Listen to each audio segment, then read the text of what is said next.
Pada era pemerintahan Panembahan Senopati Mataram berselisih dengan Mangir yang dikuasai oleh Ki Ageng Mangir Wanabaya Ki Ageng Mangir IV.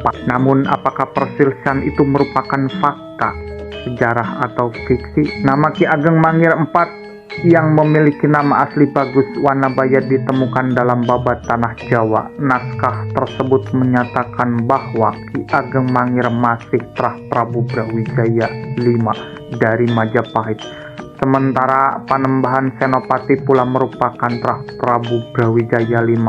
Dengan demikian, keduanya masih keturunan Raja Majapahit, di mana naskah tersebut mengacu kepada tokoh B.C. Wera Kertabumi, bukan mengacu pada tokoh Girinda Wardana Dyah Ranuwijaya yang takluk saat perang melawan Kesultanan Demak. Menurut naskah tersebut, silsilah Ki Ageng Mangir IV sebagai berikut: Lembu Peteng, Lembu Amisani, Ki Ageng Mangir I, Raden Megasari, Ki Ageng Mangir II, Ki Ageng Mangir III, Bagus Wanabaya. Kemudian dikenal dengan Ki Ageng Mangir Wanabaya karena ia mewarisi kekuasaan nenek moyangnya di Mangir, suatu daerah perdikan Majapahit pada era pemerintahan Prabu Brawijaya V yang terletak di dekat Sungai Braga, sekarang di wilayah Bantul. Sewaktu menjadi penguasa Mangir, Bagus Wanabaya masih lajang. Dengan demikian, bisa disimpulkan bahwa sepeninggal Ki Ageng Mangir III, Bagus Wanabaya masih berusia muda.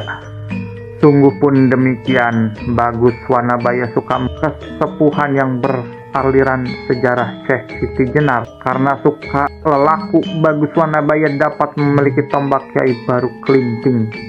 Berkat mempelajari ilmu spiritual dan kanuragan, Bagus Wanabaya dikenal sebagai pemuda sakti mandraguna karena kesaktian dan tombak Kyai Baru Kelinting yang dimilikinya. Panembahan Senopati yang menyerang Mangir beserta pasukannya mengalami kekalahan. Kegagalan menundukkan Ki Ageng Mangir IV, Panembahan Senopati disarankan oleh Juru Mertani untuk menggunakan rantai emas.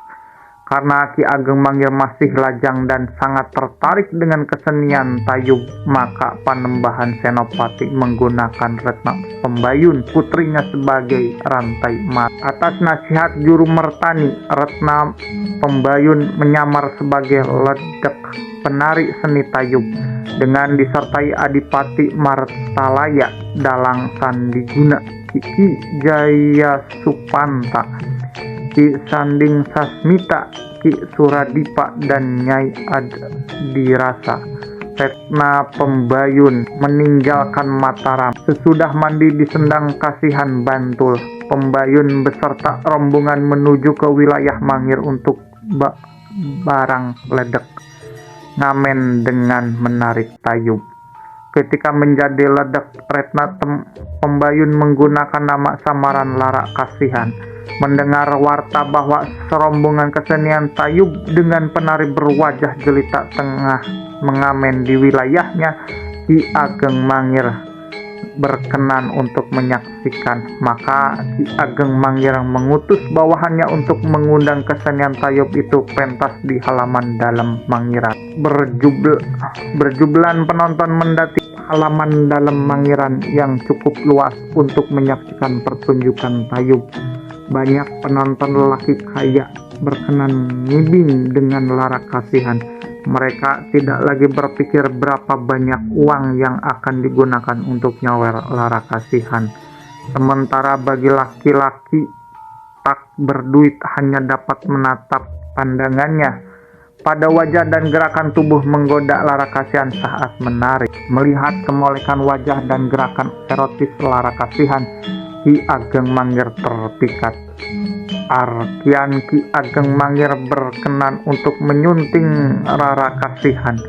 Karena memiliki rasa cinta pada Ki Ageng Mangir, Lara Kasihan yang melupakan tugasnya sebagai rantai emas itu menerima pinangannya. Hari-hari dilalui dengan bahagia oleh Ki Ageng Mangir, terlebih saat mengetahui Lara Kasihan telah mengandung benih cintanya. Tetapi kebahagiaan itu sirna ketika Rara Kasihan mengakui sebagai putri Panembahan Senopati musuhnya. Namun berkat cintanya pada Rara Kasihan, Ki Ageng Mangir bersedia menghadap Panembahan Senopati yang merupakan mertuanya. Dalam Babad Mangir dikisahkan bahwa rombongan pengantin Ki Ageng Mangir dan Rara Kasihan itu diiringi dengan bayangnya emban pembawa barampe dan serah-serahan dengan cara dipikul. Karena terlihat pikulan serah-serahan itu memantul-mantul, maka lahirlah nama Bantul, suatu wilayah yang sekarang di bawah pemerintahan daerah istimewa Yogyakarta. Tiba di Mataram, rombongan pengantin di Mangir tersebut dijamu di bangsal Pacosan. Sementara Ki Ageng Mangir menghadap Panembahan Senopati di pangkilan. Pada saat itulah terjadi peristiwa berdarah. Ki Ageng Mangir tewas di hadapan Panembahan Senopati dengan kepala berlumur.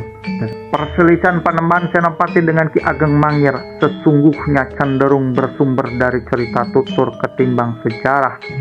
Sangat menarik untuk dianalisis hal ini agar kita memahami latar belakang dan peristiwa berdarah di Istana Mataram yang berkaitan dengan tewasnya Ki Ageng Mangir. Muncul suatu pendapat bahwa motivasi Panembahan Senopati untuk menundukkan Ki Ageng Mangir IV karena ingin mendapat legitimasi sebagai keturunan Prabu Brawijaya V dari Majapahit, mengingat Panembahan Senopati dan Ki Ageng Mangir merupakan terah Prabu Brawijaya V.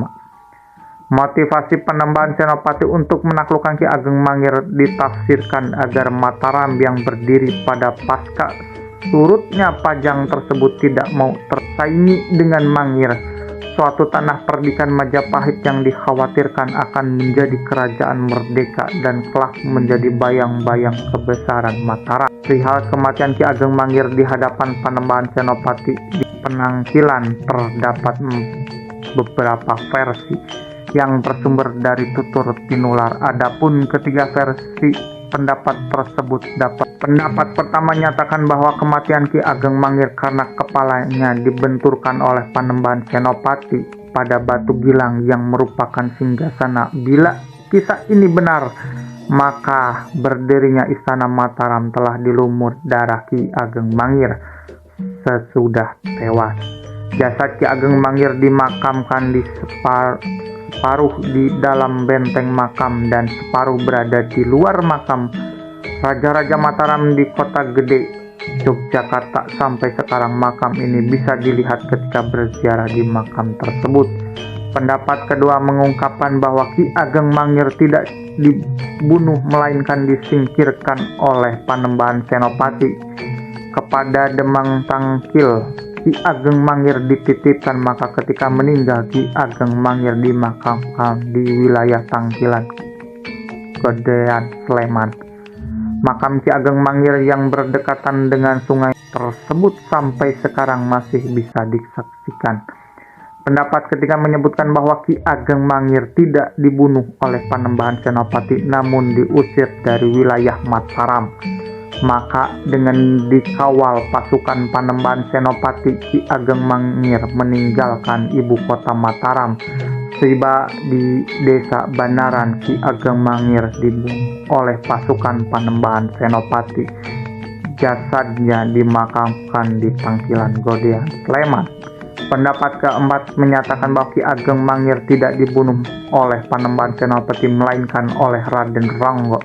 Pendapat ini berpijak pada suatu asumsi bahwa kesaktian Raden Ronggo setanding dengan kesaktian Ki Ageng Mangir.